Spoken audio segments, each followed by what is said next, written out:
Detroit city government is a service institution that recognizes its subordination to the people of Detroit. The city shall provide for the public peace, health, and safety of persons and property within its jurisdictional limits. The people have a right to expect aggressive action by the city's officers in seeking to advance, conserve, maintain, and protect the integrity of the human, physical, and natural resources of the city from encroachment and or dismantlement. The people have a right to expect city government to provide for its residents decent housing, job opportunities, reliable, convenient, and comfortable transportation, recreational facilities and activities, cultural enrichment, including libraries, art, and historical museums, clean air and waterways, safe drinking water, and a sanitary, environmentally sound city. Keep it locked. The Black Detroit Democracy Podcast starts right after these messages. Detroit 1 Million is a journalism project started by Sam Robinson that centers a generation of Michiganders growing up in a state without a city with 1 million people. Support the only independent reporter covering the 2025 Detroit mayoral race through the lens of young people. Good journalism costs. Visit Detroit1million.com to support Black independent reporting.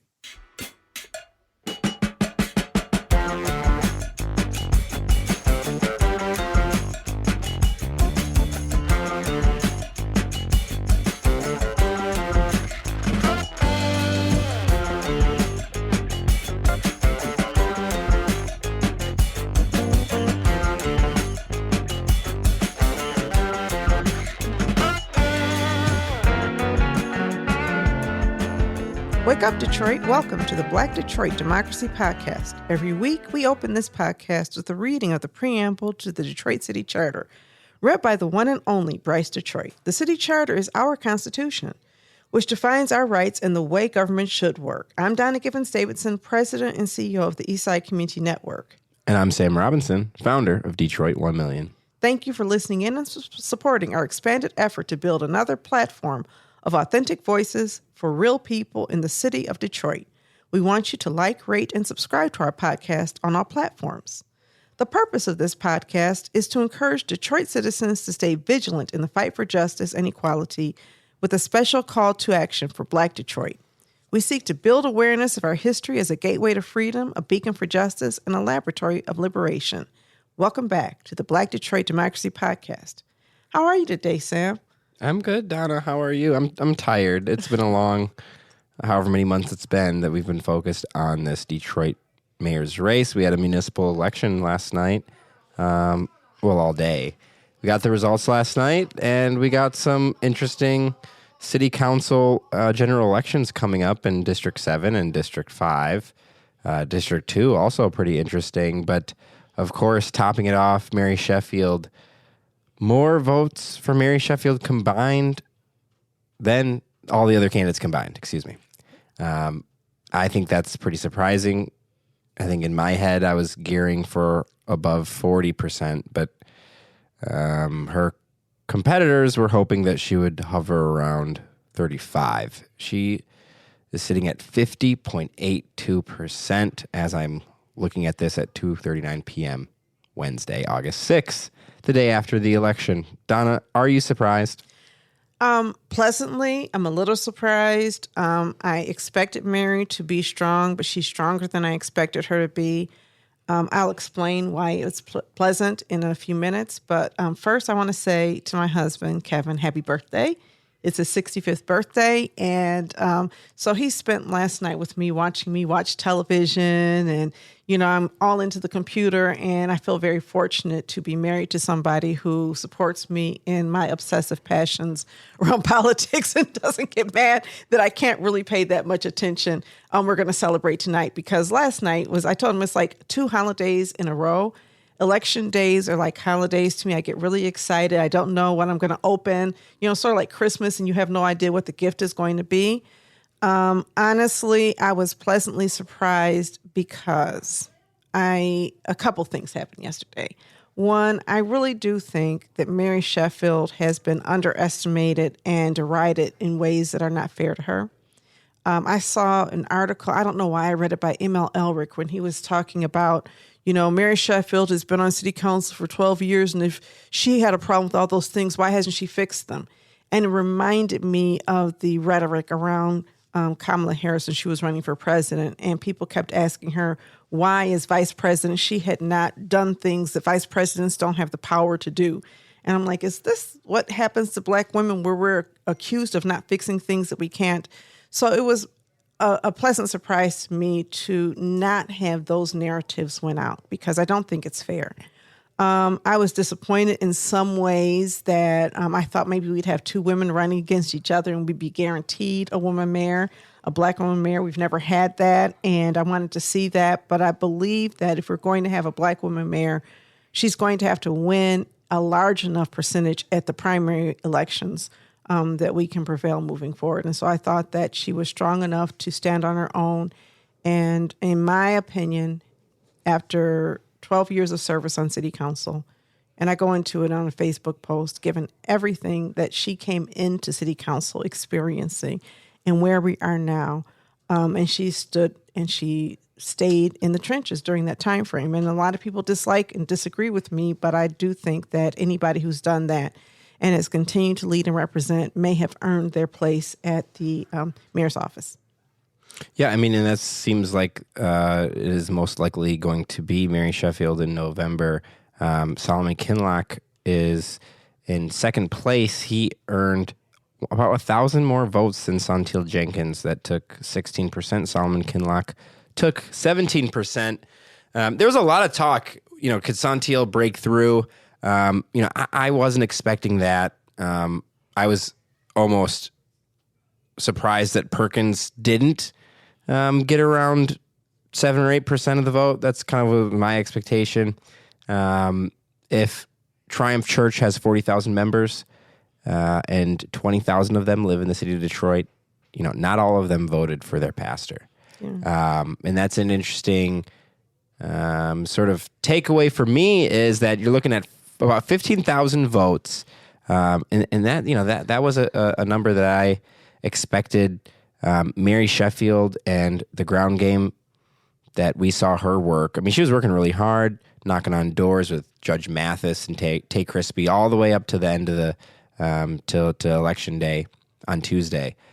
She was going up on Instagram Live, and we would see her knock on doors, and people would come out of their houses and say, "Oh, I already voted for you." And so the energy, certainly to me, felt like Mary was a far and away favorite, but I didn't expect it to be this far. Yeah, I think it probably surprised a lot of people. If you supported her, it was a pleasant surprise. If you didn't support her, it was perhaps the opposite, right? Because I think that people thought, like you said, it would be a closer race. You had, I think, something like 22% undecided. Yeah. And a lot of people felt like that undecided vote would go the way of one of the other candidates.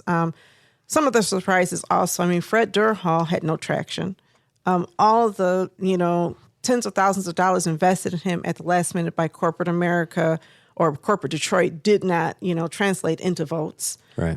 In fact, I believe that Perkins was ahead of him, and he is an elected official who comes from a family of elected officials. And it's interesting also because when people talk about Mary Sheffield, they say, well, she's running on her family name. Durhall also has a family name, and that family name has not translated to that kind of power. I also think that you don't run for positions like the mayor starting in the election year. You run for positions like the mayor in your work leading up to that. And I think that there had been enough work in neighborhoods where people saw some of what she was doing as being visible. I'm not going to go on about it. There are flaws that have also been accompanied in her leadership. And I know there were a lot of people who were concerned about some of the donors to her campaign and whether that meant she would be beholden, for example, to Crown Enterprises or to Rock Holding and some of the other folks who contributed to her campaign. And time will tell whether that's the truth. In reality, candidates who are near the top of the electoral, profile are going to get, contributions from people who other people dislike. Because billionaires are rarely pure. I don't know that you can become a billionaire. And they typically donate to either political parties. Yeah, also. but yeah, they have, and I think though that she got more from some. I mean, look, she had the biggest campaign war chest. She did. I mean, she had the most flushed out campaign with. I believe she hired the most individuals of any of the campaigns to assist her in door knocking and email blasts and mailers. And obviously, I think one of the biggest things that we see and people here talk about are the billboards. Those billboards on Jefferson are not cheap. She has a few of those. And so when you have everything put together and you don't have a candidate that also had everything put together in the same way. Solomon Kinloch and Saunteel did have TV ads.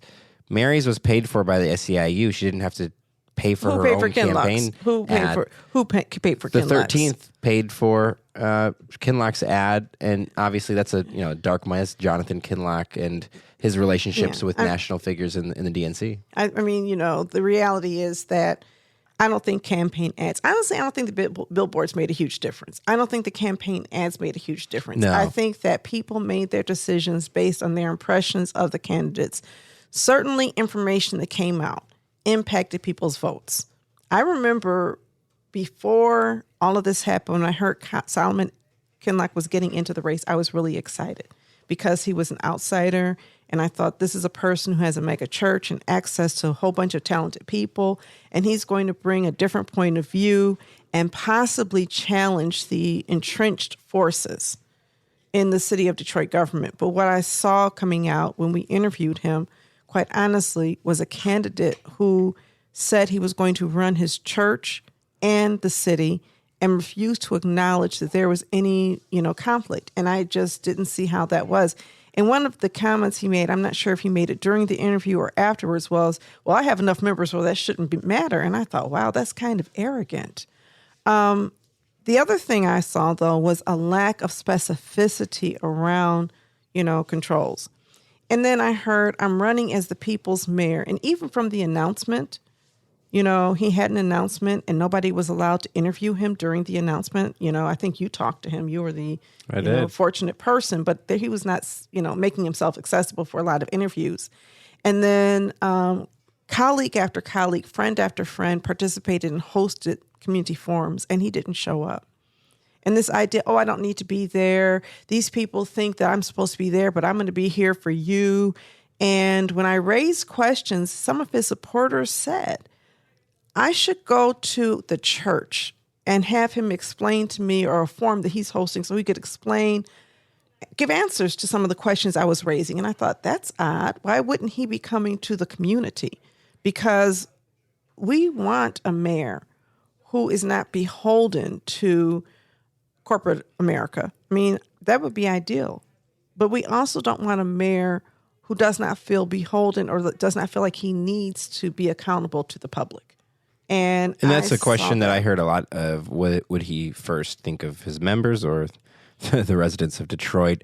I think he answered a few times that his pastoral duties would minimize, and he says if time permits, I would go to church on Sunday, and if the conditions are correct, I would preach when I'm at church. But then why not step down as pastor? Right, I guess for the same reason he says as Raphael Warnock, who visited his church earlier this year, but did not endorse his mayoral candidacy. I remember a few months ago now, maybe in March or April, I spoke to one of the executive board members on the church that Raphael Warnock is the pastor.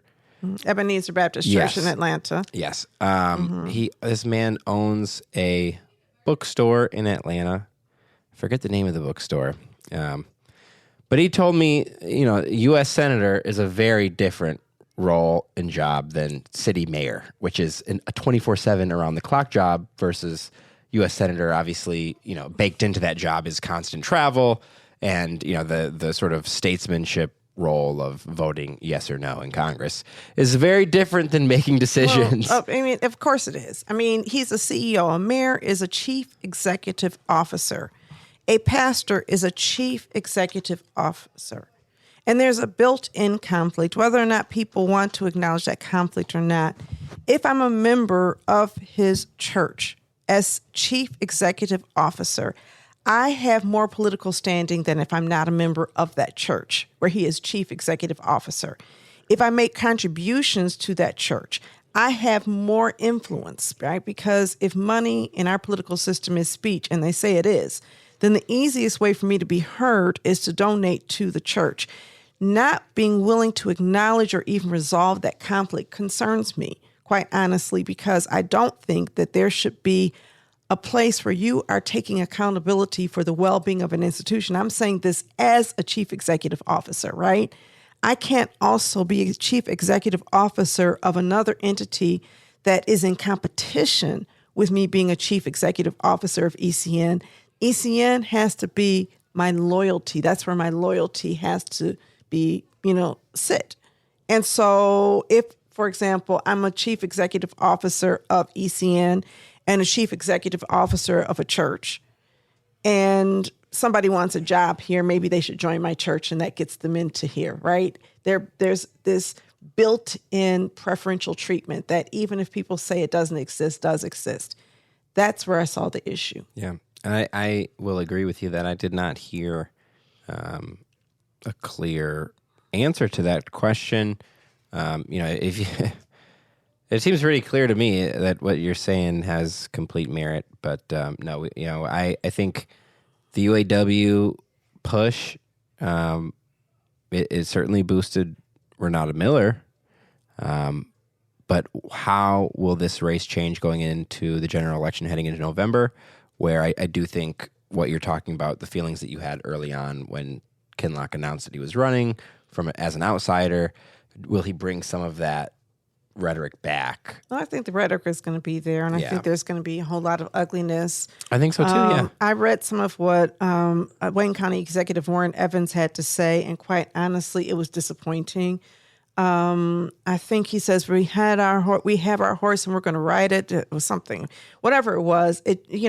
This is a sitting, politician who has made no bones. I mean, you remember when the 13th congressional district race was being carried out, not this last race, but the one before that, where he and a bunch of men got together and decided that Adam Ollier was going to be the person that Detroiters supported, and said, let's not, break ranks. Everybody support this person. And it feels very masculine. It feels very excluding.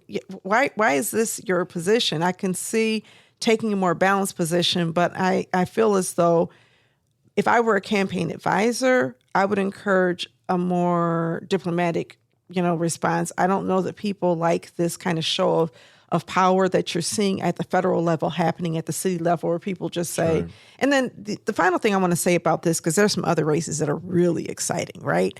But the final thing I want to say about this is, if I disagree that you should not be pastor and mayor, that doesn't mean I don't love God. And it doesn't mean that the pastor, that I am biased against pastors serving in elected roles. I just don't think you should do both at the same time, right? So I think that there's this suggestion that we don't want Christianity in there and all of this. And it makes me kind of worried about other people of other faiths. Does that mean that if I am atheist, if I'm Muslim, if I am Hindu, do my values count? So it's the separation has to exist. Not that the person does not have a religious belief system that's strong, or even a history of being a religious leader or a faith leader, but understanding the conflict that people see and not turning it around to, do you believe in God, as the response, is kind of an important thing for me. Yeah, I won't disagree with you. I think I'm ready for the Facebook comments to cease on, you're this because of this. I mean, I watched, Malachi and I were looking at each other in disbelief as we watched Corletta Vaughn pray against Mary Sheffield's enemies. I told Malachi walking out of the church, I've never seen anybody pray against someone before. That's interesting. Oh. So the religious. Tell me about that. What is the context? It was they were praying over Mary, and it just got fiery. It got campaign speech got into prayer. And, we heard about, shooing away the strategy of the enemy and rivals and everything. It was just interesting. And I think it is interesting as we go forward. Obviously, Horace Sheffield, Mary's father, is a pastor. And Dabo has wielded some influence. And I would imagine what is their role under a Mary Sheffield mayorship? Mary Sheffield has a father, and we know who he is. If you live in Detroit, you know who he is. Yeah. He wasn't standing on stage with her. Her grandmother was. I went to an event and I saw her grandmother before, and I saw her speaking of her mother before, looking down on heaven. And, she's, whenever in her presence, she's acknowledged both her mother. This is her mother's mother, by the way, not her father's mother, who was standing there on stage. She acknowledged her aunt, and then she said something that I thought was really interesting. She said, "I love you, Dad. Nobody will ever turn me against my father." And I thought, that's interesting. He's not on stage, and she's saying that. So I don't know whether or not there are intimations that she should reject her father, and I don't think that's a fair expectation. But I do think that it's important that people know that there's a firewall between her office and her father, that he is not controlling her. And that's a perception a lot of people have. And because some people distrust him, they also distrust her. Yeah, I think evidence of that is Neeraj Wark, who, one of the Free Press reporters, retweeted a video of Mary at a Bernie Sanders rally. I would imagine Horace at the time was strongly supporting Joe Biden. Yeah. Mary is going to get a lot of attacks. The one that is not going to be quite fair is the one against her for being too progressive. She has, I think, in necessity to sort of calm the business community, she has stood alone in votes against the District of Detroit most recently. I think that was in 2023. And has spoken openly about the fact that residents deserve their fair share, that, she is pro-business, but not at the not at the convenience of not giving residents, benefits out of these large-scale development projects. And we can point to a number of large development projects that have been promised to come along with residential and mixed use, business, ground level. You see the renderings. Mary has been open about that. So when, you're probably going to see some conservative hit pieces against her on that. Malachi and I have both asked her. I think Malachi asked, do you label yourself politically? Mary has always said no. I don't see myself as a quote unquote progressive or a moderate or this or that. But I do think her own personal politic differs from her father's in a way that is probably pretty typical of a 38-year-old millennial and however old Horace is. I absolutely was going to say that. I mean, listen, most of us wish, or at sometimes have wished, that we could get our children to agree with us on many issues, right? The great thing about millennials and Gen Zers is y'all are unafraid to disagree. Right. That doesn't mean you don't love your parents. It doesn't mean that you don't honor and you have not been influenced by them. Mary Sheffield is a very good politician. She became a city council person at 26. She became the city council president at 34, I believe. That's unprecedented. Those are strong political skills. And one thing I'll say about really good politicians is they know how to make deals. They know how to sometimes fudge. You can't expect them to be have the same level of purity as you do in your advocacy role, because they are in a position where they're balancing decision making. And I haven't seen, people love Coleman Young, but Coleman Young did Pole Town. People love Coleman Young, but Coleman Young brought the incinerator to the east side. And he did many great things, but he also did Pole Town.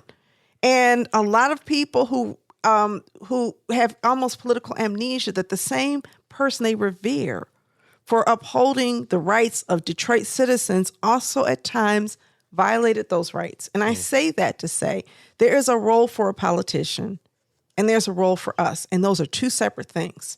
My job, as I see it, is to advocate on behalf of my community and to fight for those things that I think are important, because whoever gets elected, I don't care who they are, to whatever position, as soon as they are elected, people in power, people with money who were against them are now for them, making offers, offering them money, trying to get them to take jobs and hire the people they want and adopt the positions they want. And if we fall asleep after the election, even if we support somebody, then what we do is we give those people more voice, more opportunity, and more power than they should have.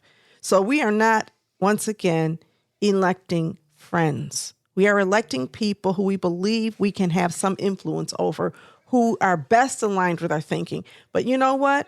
All of those of us who are part of social justice movements and the real progressive causes, we have to acknowledge the fact that our people are not running for the mayor's office. Now, we do have somebody who's running for city council. We do. And oh my goodness, I'm so excited. I was like in pins and needles. That was I want to talk about this. I want to say too one thing to cap my last point. Mary will not be afraid to break away from the progressive, grassroots folks that are going to elect her. I mean, we just saw it last week where she's voting for, stricter curfews. Yeah. That's something that Gabby Santiago Romero stood alone, and Denzel McCampbell, if he was on city council, I'm sure he would have joined Gabby in voting against. That's why we need a strong city council. And so, it's interesting. I think a lot of credit is, deserved. She's going to get a lot of credit. I think the people that I've worked with who came from Chicago, Illinois, or Atlanta, Georgia, or Kamala Harris's campaign in Michigan, that I've worked with on Mary's campaign, that's a Black-led firm leading her campaign, and certainly her 98 Forward. Yeah, 98. I was forgetting the name of the firm. 98 Forward, and that's kind of interesting. When you think of 12 years of Duggan and what he's been able to do. Well, 98 Forward is interesting, right? Because it is Marilyn, I can't think of her last name, Marilyn Horn and Georgella Muirhead. Georgella Muirhead formed another company. I can't think of the name of this company, with Bob Berg. Berg Muirhead was the name of it. I guess that's the easy way.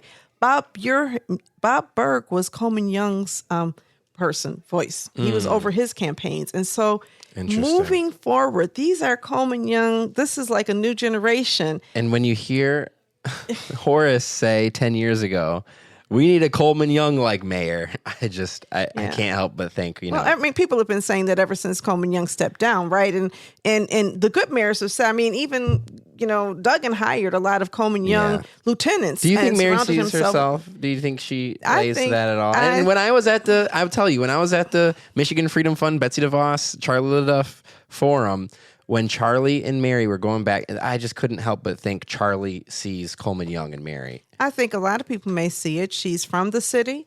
She's lived in the city. She represents the city. She's politically astute. But Mary, and I don't know how to explain this. This is 2025. Coleman Young became mayor in 1974. It was a completely different Detroit. Right. Coleman Young supporters were different.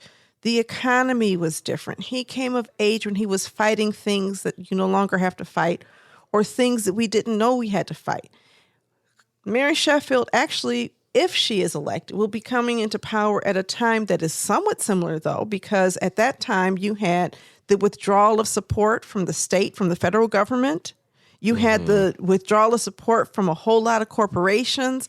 And so he had to figure out how to lead a city that was losing power, losing population.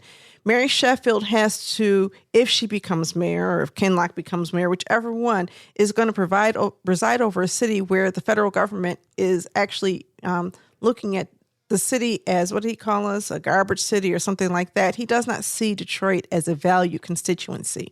And so she's going to have to figure out how to lead in the face of not just indifference, but perhaps hostility. When Coleman Young became mayor, Jimmy Carter had not yet been elected.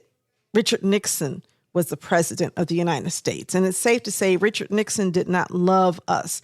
When Jimmy Carter became mayor after Richard Nixon, Jimmy Carter and Coleman Young formed a close alliance. He hired a lot of Coleman Young's top lieutenants, and, he changed the whole thing. And then he was a one-term president, and then you had Ronald Reagan. And I remember when Coleman Young famously called Ronald Reagan old prune face. And let's just say Ronald Reagan did not love Detroit.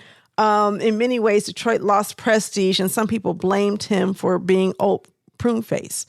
But it's a different world now. And the people who were your age and the age of millennials in those days were dealing with different pressures, had different political philosophies than the people who are your age today.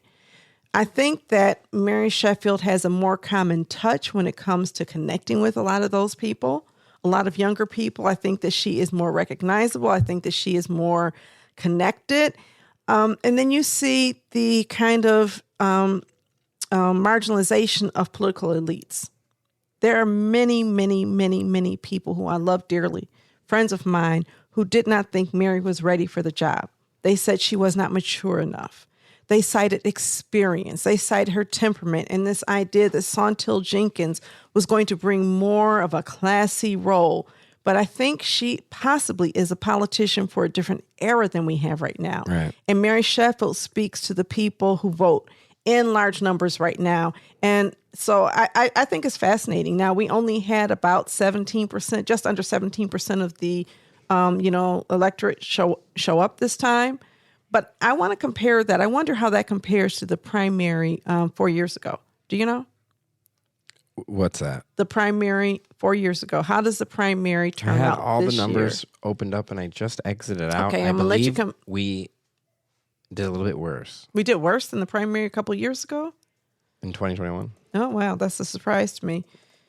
Because I thought that the general election in 2021 was about that number. But you can give me the accurate numbers. I'll come back and get that. In the meantime, let's talk about Denzel McCampbell in District 7. I'm so excited. I can't believe he won. I mean, I'm not surprised. He spent he raised $123,000. That was far more than any city council candidate.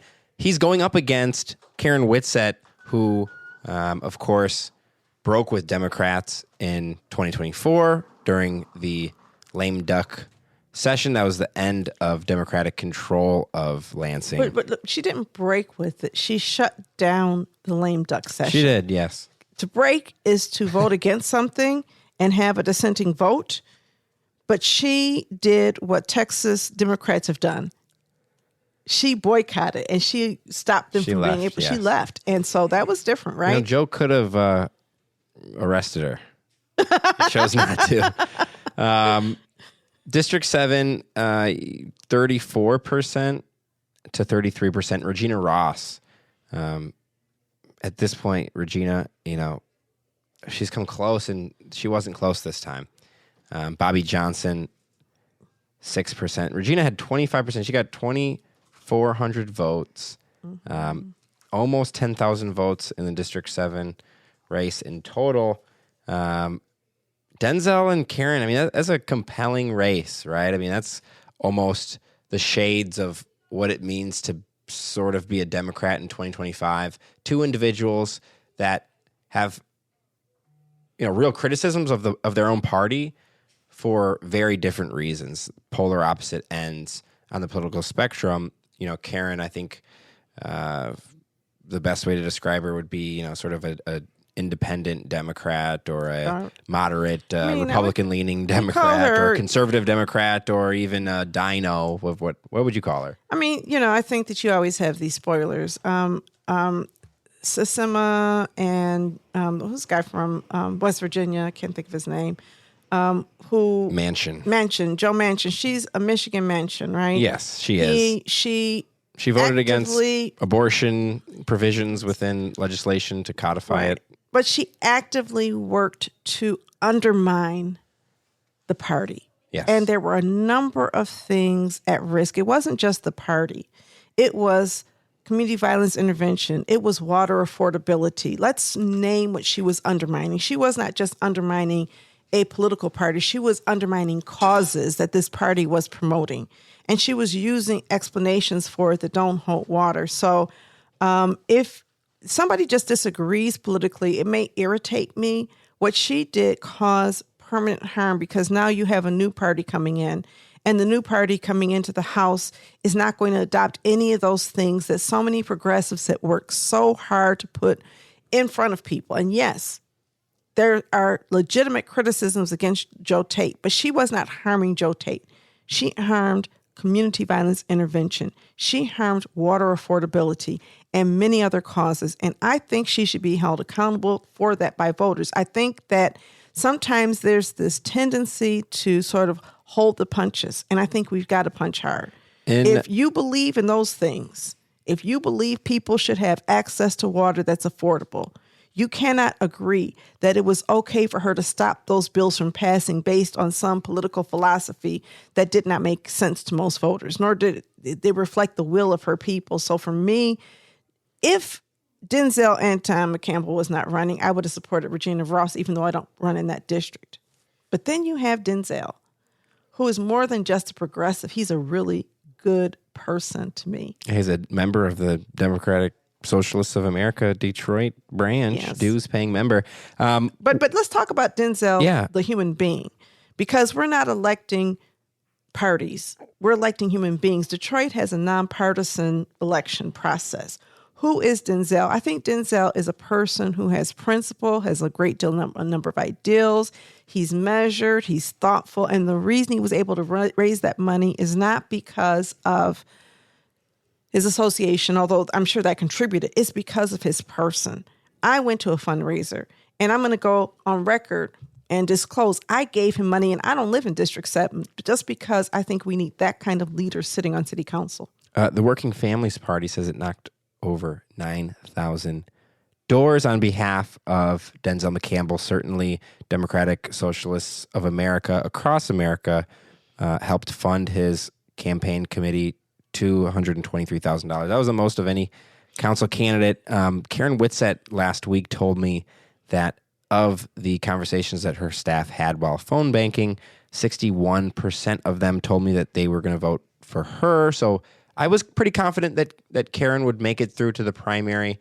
I did have concerns that perhaps because of the media coverage surrounding her, that it could be Regina and Denzel. But she has built those relationships in District 7. And I guess, let me ask you, why is it that, in a District 7 that is so Democratic, when I ask Karen, why don't you just become a Republican? She says, because my district isn't going for that. Why is it that she sort of, continues to get the support that she does? Because people vote for names that they know. They vote for people they know. People may like her personally. People are not aware of the policies in a lot of instances. People don't read the news. A lot of people do disagree with the Democratic Party, and being against the Democratic Party is a popular thing. I think more significant. While being a Democrat also. While being a Democrat, but it's okay because that's what people like. A lot of people say, I'm mad at Democrats, and I'm mad at Democrats in a lot of instances. But I'm not mad at Democrats because they don't behave more like Republicans. I'm mad at Democrats because they don't behave more like people who stand for justice. I think for me, let's get away from political labels, right? A Democrat can mean just about anything right now. Republicans mean one thing, right? MAGA right now, but Democrats cover a lot of things, and I think you kind of pointed that out. I think for me, what does a person stand for and how will they represent the community? I think more surprising than Karen Whitsett, who is a 2-term state legislator, coming in second in her own precinct, is the fact that Denzel McCampbell, who's never been elected to anything, came in first.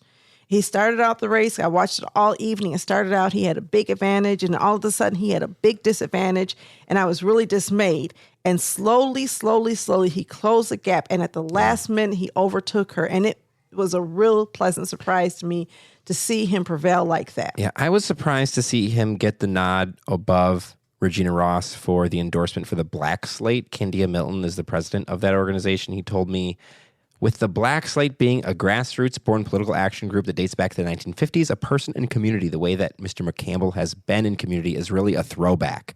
He's taken the modern-day practices and applied it to grassroots organizing without abandoning the traditional organizing efforts. Since the 1950s, community outreach has been central to who we are, and McCampbell represents that. McCampbell told me last night that his campaign centered neighborhoods and the well-being of every family. He said that Every resident deserves a city council member and city government who will show up day in and day out for them and fight for their interests and needs. Whitsett told me my record speaks for itself and who I put first. She said God and community. Yeah. And when you start, it's going to be God, quite the race. When you start I'm with so God, excited. well, I'm really hoping he wins. I'm probably not as neutral as you are. When you start with God, I just think, like I said, Denzel is beyond the political party. He is a good person. And I think that the reason he was endorsed by just about everybody who made endorsements is because of who he is. And we need to recognize Except that the because 13th. there's very few people. The 13th endorsed Regina. No, okay. Regina and Kinloch. But he got endorsements from almost everybody. And the reason he got those endorsements is because of his person. And, when Coleman Young became mayor of Detroit, going back to, if we want to go back to the throwback, it was never because he was a Democrat. It was always because of what he stood for, what he did. And I think that is what Candia Milton was referring to when he talked about supporting, is that old-fashioned, I care about the people in my neighborhood politics and I'm going to put them first. I think candidates who embrace that are going to win in this election cycle because I think people want to feel represented. Yeah. And so what a win for a person who is humble, who is caring, and who does the hard work. When the Working Family Party was out there knocking doors, he was right there with them, knocking with them. Again, I went to one of his campaign events.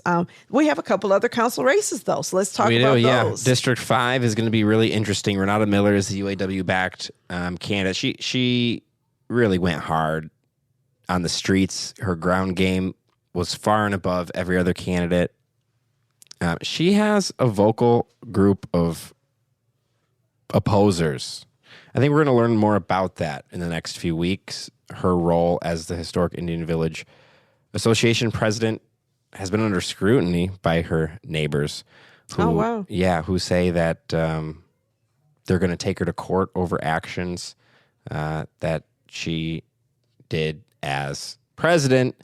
I've spoken to Renata about this. I think once the sort of court episode plays out, we're going to be able to find out a little bit more. There was a person in the neighborhood that was running an Airbnb illegally out of their garage, and she felt it was appropriate to use, funds for the neighborhood association to eliminate that.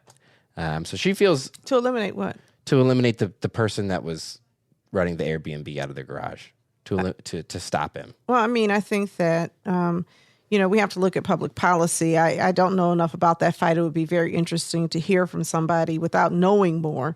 We're gonna find out more. We are going to find out more. I don't know that Indian Village is a community that has enough residents to really lead that. So I think that the real question is you're going to be choosing between Renata Miller and Willie Burton, who has his own level of controversy. He does. Neither of them are without controversy. Right. Willie Burton is the fiery Board of Police commissioner who I think a lot of people feel like he has really good ideas and they agree with his policy positions. But I've heard from some of his supporters who feel like Willie has let them down in terms of the way he's gone about some of the Board of Police commissioner issues that we should all be covering more, that I'm certainly not. Well, I mean, we can all agree that somebody has the right stance. But the question is, again, when we're electing people into political roles, how effective are they at moving a political process or belief system forward? Are you going to shed more heat than light? Right. And he has not been very successful in carrying on the anti-surveillance message throughout city of Detroit or the police department. Obviously, green light is still touted as this major success. And I think that's one of the things that Willie Burton is very passionate about is surveillance and sort of the opposition to the advancement of police technology. Well, and also, he has, criticized a number of things on the Board of Police Commission. What I remember is them muzzling him. Yes. What I remember is a lot of accusations going back and forth, and we do need a city council that is willing to stand up and be fiery and make demands on the mayor, whoever the mayor is, right? Yes. Because the mayor is the executive. And, that's why we have two branches of government elected to lead the city in addition to our judiciary that's elected separately, right? That's why you have a mayor and a council, because you do need that tension. I don't like it when everybody gets along, because I think that you're supposed to have this, balance of power. And under Coleman Young, he had that. City council was not in his pocket. And I think it kept him more honest than it would have, because the mayor has power. And whether they say power corrupts, absolute power corrupts absolutely. However, I don't know if Willie Burton is the person for it. I've met Renata Miller one time when she was campaigning, not at my house. I was at my daughter's house, and I was leaving. My grandson had just been born, and she stopped and we talked for a while, and she shared her perspectives. And so let's say she ventured far outside of her neighborhood. She was, on the west side. And I thought that she was a nice person. I've met Esther Hoggabook. I think she's a nice person. Yeah. I know personally George Adams, and I think he's a nice person. But the contest right now is between and I've met Willie Burton, and he seemed nice enough. He is nice. I like Willie. I like him. Yeah, he's a nice guy. I like him. He's no less nice than any of the other people that you just named. But I'm not certain, and I need evidence that he can lead. And I live in the 5th District, so I need evidence that he can actually lead with his voice, and his voice can be influential. Some people are just better in the community fighting, and we have to understand what our gifts are. And I don't know if that's his gift. I will tell you that Willie is a fighter. Renata is also a fighter. I believe that Renata has in her, and I saw it through her ability to campaign. I mean, she had the most yard signs. She knocked on the most doors. She made the most phone calls. Esther Hoggabook, a lot of people thought that she was, quote, and this is somebody else's quote, not me, the adult in the room. If you square her with Tajana Jackson, the much younger, I think Tajana is 31 or 32. Both of them women earning above 15% in that race. Let me go back to the results and see exactly. I think Tajana received a few hundred less votes than Esther Hoggabook. So Esther received 2,364. Tajana received 2,075 votes. If one of those candidates does not exist in this race, you may be looking at a Tajana Jackson or Esther Hoggabook, in the primary there with Renata Miller. What do you mean if one of these candidates does not exist? I'm just like, if one of these candidates doesn't exist, I do think based on the conversations that I had with voters who are considering who they're going to vote for, I think they interestingly had sort of an overlap in I see voters. what you're saying. That they canceled each other out to some extent. Yes. I see what you're saying. And it's very interesting. They weren't very similar, I guess. Both are smart. Both are women. One is a lot younger than the other. Yes, Arden Park president, neighborhood association president. That's Tajana Jackson. Esther Hoggabook works currently at a HUD. Right, and she's Esther is closer to my age. Renata is definitely either millennial or Gen Z. Yeah, she's a millennial. Yeah, yeah. So you have a big age gap there. I think they're both, like I said, I like all of there's nice people here. I think for me, it is who can move an agenda forward. What do you stand for? But listen, we have strong candidates in District 5. I'm disappointed perhaps that some of the others did not move forward. Let's talk about some of the other council races. We got District 2 to talk about over there with Helena Scott just laying an egg. I was honestly not surprised, because when I would talk to Helena about it, I was left like, do you really even want this?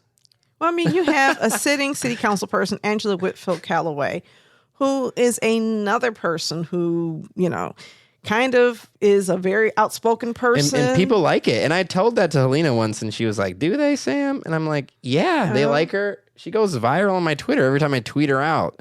And then you have Roy McAllister, who preceded her, and she unseated Roy McAllister. Yeah. And so Helena was running in a district where you had an incumbent and a just prior incumbent, and she was beat out by both of them. And it's so interesting, this District 2, where you have 16,000 total votes. I think that's the highest. Almost 17,000, yeah. Or, the highest voting council district. Well, you know why? Well, it's probably the wealthiest and highest tax-paying council district. Yes, those Palmer Woods are and in Sherwood Forest and University District and Bagley community. I mean, you have a pretty prestigious community that you are representing. And so the interesting thing to me about Angela Whitfield Callaway is that she's probably more progressive than Roy. Well, she's one of the most progressive members on city council. And yet she's, And I will say her progressivism, if you could even call it that, is not, the sort of, what did you guys just say, limousine liberal before we walked in? It's not, very progressive like Elizabeth Warren.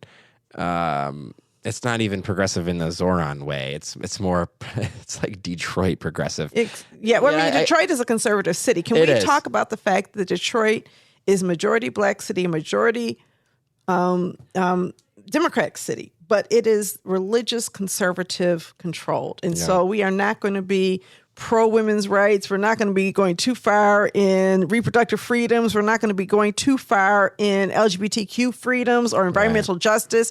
We are for the things that Detroiters get really excited about is economic inclusion. So it's like economic inclusion, sometimes affordable housing. She's actually gone strong against micro studios and studio apartments and said we need more family housing. The solar farms issue too. I mean, she will oppose contracts with out-of-town businesses and ask, why don't we have a Detroit business taking on this city contract?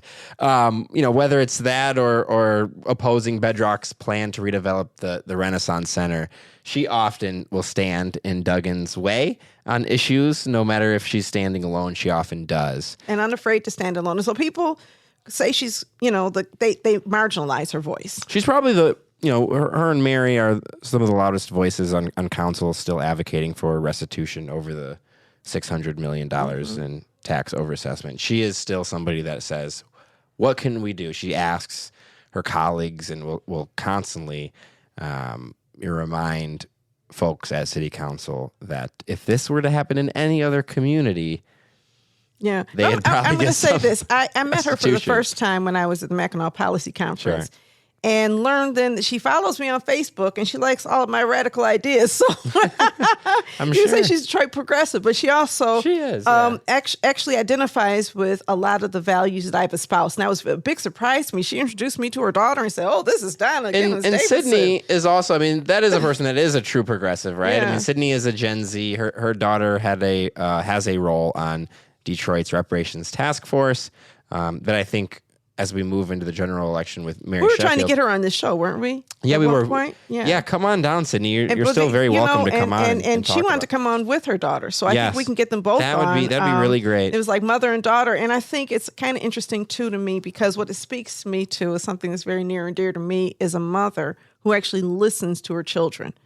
Because none of us, I don't know how old she is, but I would say that she's within, 10 years of myself, plus or minus. I don't track that. But people who are plus or minus my age in this general group of 50 and up, right?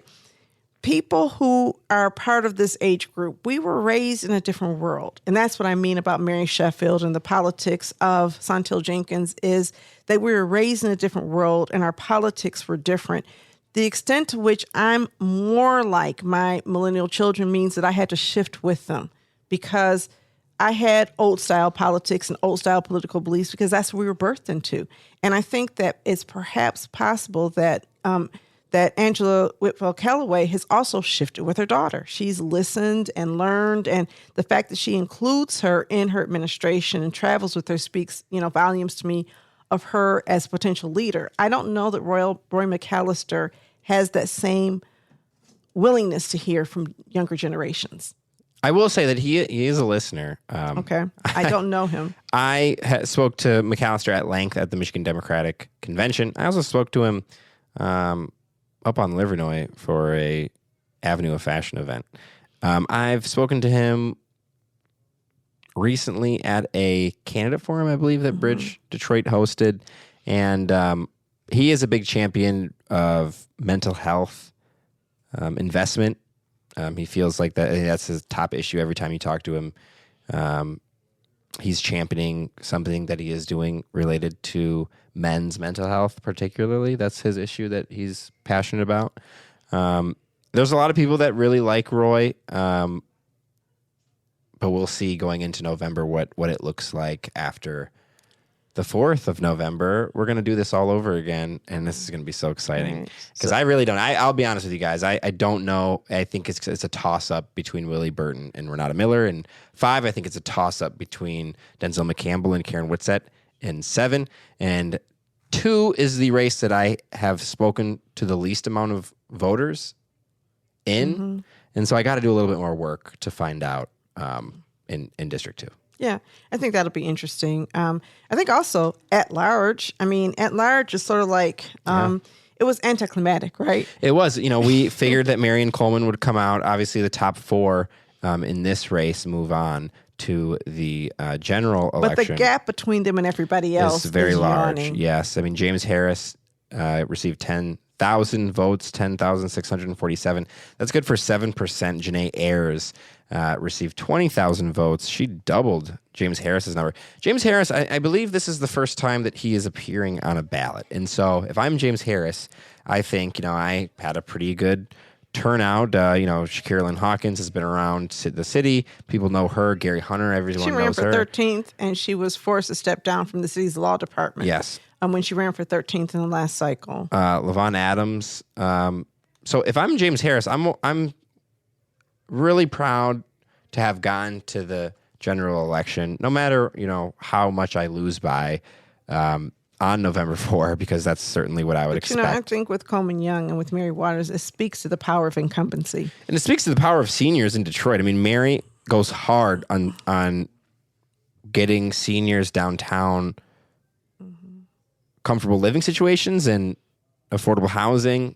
She agrees with those seniors when I go to these polling locations at the United Methodist Church while the Tigers are having a game at Comerica Park, and they tell me, they're trying to push us out of downtown. It's so interesting because in the downtown Detroit, that's the 1% of the city, right? Mm-hmm. You see the new Detroit, the people that moved here in 2021 from St. Clair Shores or from Lansing or from Kalamazoo, they're 30 years old and they'll work for the city, and they live right across the street from the building where this woman, Mary Perry, who's a longtime poll worker, election worker, the people that were in the precinct when I walked in voting and also working alongside Miss Perry credited her in getting them out to the polls and talking about how much downtown has changed from when they moved downtown 20 years ago, and it was all subsidized and rent stabilized housing targeted towards seniors in Section 8. And now, because of rising rents, they're being pushed out. It's called gentrification, you right? You see it playing out at these polling locations where I'm talking to, this young couple who, I'm sure their parents own a house or maybe even a cabin up north, and they're downtown right next to Mary Perry and her friends both voting. It's just interesting to me, the microcosm of the changing Detroit. Well, seeing each other at the, passing by each other at the polling locations, and that is, Mary Perry kind of snickering and being like, "Yeah, those are the people." As she's talking about the gentrification, and perhaps these people in there agree with Mary Perry that yes, we need to, as a gentrifier, downtown Detroit, working for the city, a liberal Democrat. These two individuals, I won't name them, but one said that they voted for Todd Perkins. The other said they voted for Saunteel Jenkins. As they walk out, Mary Perry is like, "Yeah, that's them." Who did Mary Perry vote for? I didn't ask her. Oh, see, she wasn't saying. She wouldn't tell me. I think I did ask her. She wouldn't say. We were. I took some interns on a tour of the East Side earlier this week, and so one of them lived in the area. In the Hants Woodlands area, we'll say. Mm-hmm. And so we're touring over there, and we just happened to go down Fisher Street. And that might be the most interesting tour I've done in a while. We actually looked at the little village area, the church that Tony Curis has redeveloped. Fisher Street. Look at that new housing. Have you been down Fisher? Yeah. Oh, yeah. Recently? Yeah. It's amazing to me how quickly it's transformed. All of this new single-family housing, probably the most single-family housing anywhere in Detroit except for Corktown. And the housing is very similar to Corktown housing. It looks like you have shipping container homes, you have these single-family homes, and the prices are really high. So as we're driving down the street, I'm noticing something. A couple Mary Sheffield signs, and then a couple Kinloch signs.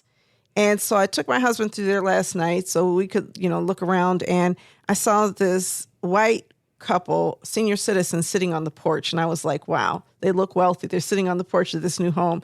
This is not something you would normally see in a block like this in the city of Detroit. And I wonder to what extent some of the Solomon Kinloch votes were actually votes in protest to what they see as gentrification and the erasure of their history. Because now, instead of it being called East Village, now you're hearing terms like Little Village describing a community that is a historic community. And right on one of the blocks, you see this this project or this investment that we funded at ECN through a fellowship program for a couple senior citizens in the community who are leaders in the community, where there's a big sign that says East Village Neighborhood Association, and yet the moniker that's now being passed around is Little Village. So I see that as another example of conflicting politics and the impact of gentrification in a community. And the final thing I want to say about that is Detroit gentrification is not necessarily like gentrification in other cities in the same, right? Because a lot of the people, or some of the people moving onto Fisher Street, are indeed Black people with more wealth. Because you have Black people sometimes displacing Black people, then you have a masking of gentrification. And what, I mean, it's social economic segregation. It really. is. I mean, it's just like, Right. it plays out in Michigan, in Detroit, but in Michigan. Right. All of the state, in every city, you see what I just, it's just people sticking to. And now, when I went to high school, the opposite high school in Midland was completely economically segregated. It was upper middle class, wealthy people going to one high school, and then the quote unquote, middle class, which was still upper middle class in Midland. And then you'd have some low income people at the opposite high school. It plays out in every bus ride that I went to across the Saginaw Valley League to go to a sporting event, or you'd see. I mean, you see it. We have social economic segregation in our state, and a lot of times it's racial. Yeah. But a lot of times in urban centers, We and have places racial segregation like in our Detroit, state also. We do, but a lot of times you have Black elites and white elites displacing poor folks. Yeah. Right? And so it's masking. There was a report done about gentrification. They said, well, gentrification isn't happening in Detroit because you don't see white zip code, white people replacing Black people in the same large numbers, because that's how they define it. And I just think it's important that we look differently, because there's a lot of communities with Black elites which are still operating separately and apart from poor folks in our community. Yeah. The other thing I wanted to say, and I want to return briefly to the Renata Miller conversation, right? Yeah. And Indian Village and the Airbnb. Airbnbs are one of the worst signals of gentrification, Yeah. and one of the worst, perpetrators of gentrification in our nation right now, where entire communities are made unaffordable because it's so much more profitable to rent by the day and have those short-term rentals. So it would be interesting to learn more about that. Let's follow that and figure out what that means, and whether or not we see that. What is her rationale for this? Is it to, target some people unfairly, or is it to really try to, hold back some of the negative things that we see happening? I know in the Boston Edison community, there's also been a big fight about Airbnbs, with people not wanting Airbnbs to disrupt the quality of life, say, in their community, and other people thinking it's profitable. Those are sort of class wars that are playing out, like not in my backyard. Yes. And those have nothing to do with equity around housing. But some people who are fighting Airbnbs in our city are fighting housing inequities. Yes. I think it's fair to recognize that. Yeah. Going back to the at-large, Mary Waters and Coleman Young are likely going to stay on city council. We are going to see at least 2 new council members, perhaps 3, even though Roy was on council before. He's new to this council. I'm really interested in how the relationship with, fast forward, we are getting ahead of ourselves here, to a Mary Sheffield administration, how council will interact with the mayor's office. Of course, Duggan champions the fact that he has never vetoed a single item from City Council in his 12 years I of think mayor. that is more a credit to his competence running a political machine than it is to anything else. And I mean, quite honestly, I hope City Council is free and able to disagree with whoever is elected mayor. The role of City Council is not to rubber stamp and agree and make things easy for the mayor. The role of City Council is to represent people in the city against some of the interests that encroach on our freedoms. And so I have been clear. I think that Mary Sheffield is the best person for the job. I don't jump inside of campaigns because I also have been clear. I see my role as representing the people in the community that I serve, against political forces that also, and not against, but representing them in the face of political forces that are also balancing the interests of moneyed interest and some people who I consider to be undesirable. And so City Council can also and should play a significant role in that. Hats off to those City Council members like Joanne Watts, Mary Mahaffey, and others who have, Irma Henderson, who have played such an outsized role. And there's many others. Kwame Kenyatta has also played a role. We've had others. But that's what City Council is supposed to do. I don't mean fight. We don't need any more situations where Monica Conyers is accusing Ken Coleman of being Shrek. I don't know. You're probably too young to remember that, when she called him Shrek at the City Council table. It made headlines, and so anybody who was around at that time, it was a memorable moment. We don't necessarily need name calling and put downs at that level, but we do need some really intense discussions about what's best for our community. I think that's what voters want. I think that's what residents want. And quite honestly, I think a more, engaged and challenging city government will get more people involved in elections and help restore democracy and the faith in democracy from people who just assume that they have no power and nobody speaks for them. What do you think? Well, I hope so. I think that, again, we see with D7 and Denzel, when you stand for something, it's a lot better than standing for nothing. It's always going to work out that way. And I would challenge candidates, or perhaps would-be candidates who are listening to this, stand for something. Pick a topic, pick a thing, and stand up for it. And obsess about it. Go to every single event that is related to it. Yeah. Talk to every single player, not just locally, but regionally, statewide and nationally, of that topic. And try to make a difference. I did that with trying to get my peers to vote. And I will tell you that I made a difference. I got, I don't know. I can't give you the exact numbers, obviously. Exit polls, can you ask, did you come and vote because Sam Robinson told you to? It's obviously you. But I will tell you that, the big reactions on our videos and on this podcast where, you guys will send me the clips and really appreciate the conversations between Donna and I and our guests. I've tried, and I will continue trying in November. Janice, under one of our videos, thanked. She said, "Oh, great," Oh, wow. And when you go into the elections department, they try to tell you that you can't record or film. I had to be like, wow. I promise. I'm just going to show people how easy it is to vote. But I took it upon myself to do that. So open challenge. These candidates, take it upon yourselves to figure something out that fires people up, right? If you're Haley Stevens, it's talking about how much you love America and hot dogs. If you're Abdul El-Sayed, it's Medicare for all. I'm not sure what it is for Mallory, but listen, I want to say something. Yeah. I have to leave in a minute and go celebrate my husband for his 65th birthday. But I came here because this is so important. But I want to say how exciting it was to see Orlando Bailey on WDIV last night. Standing tall, actually speaking facts, a younger millennial, sitting against Sheila Cockrell, and he evidently, he just was more factual. He was more persuasive and impressive.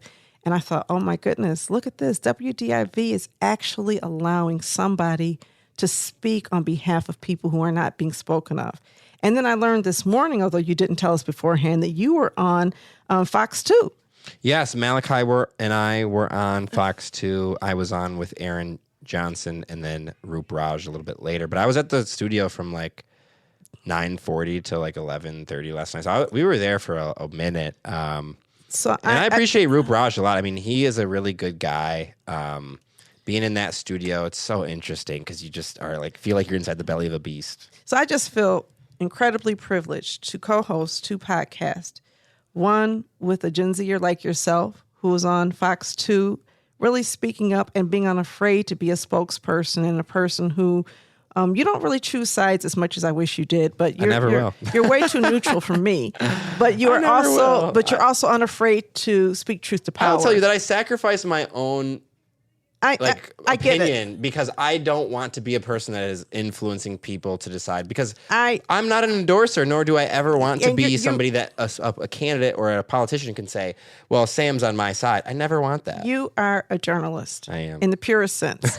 Yeah. And I respect that. But I mean, still, even in the purest sense of your journalism, you still are a voice of your generation. And so it's a privilege to co-host a podcast with you.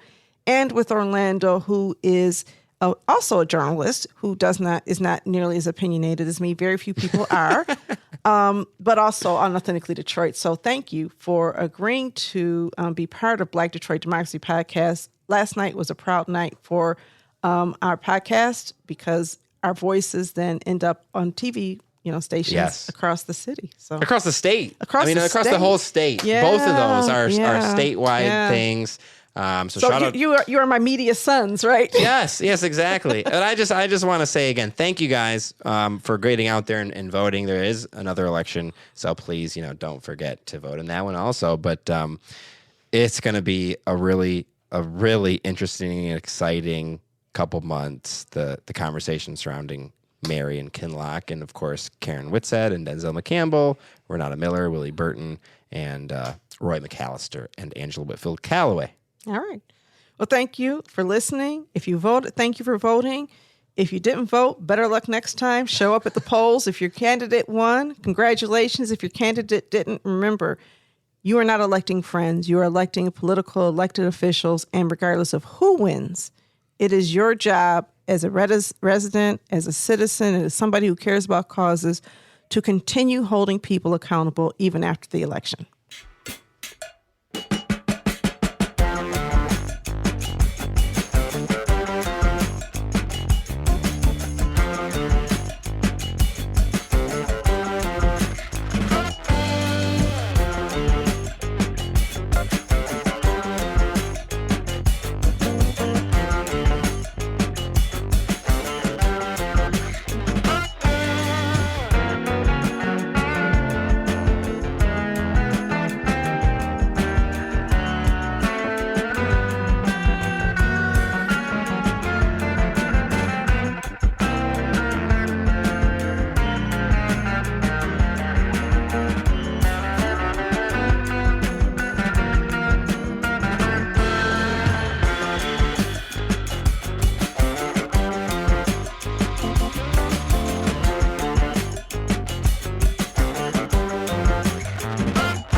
Thank you.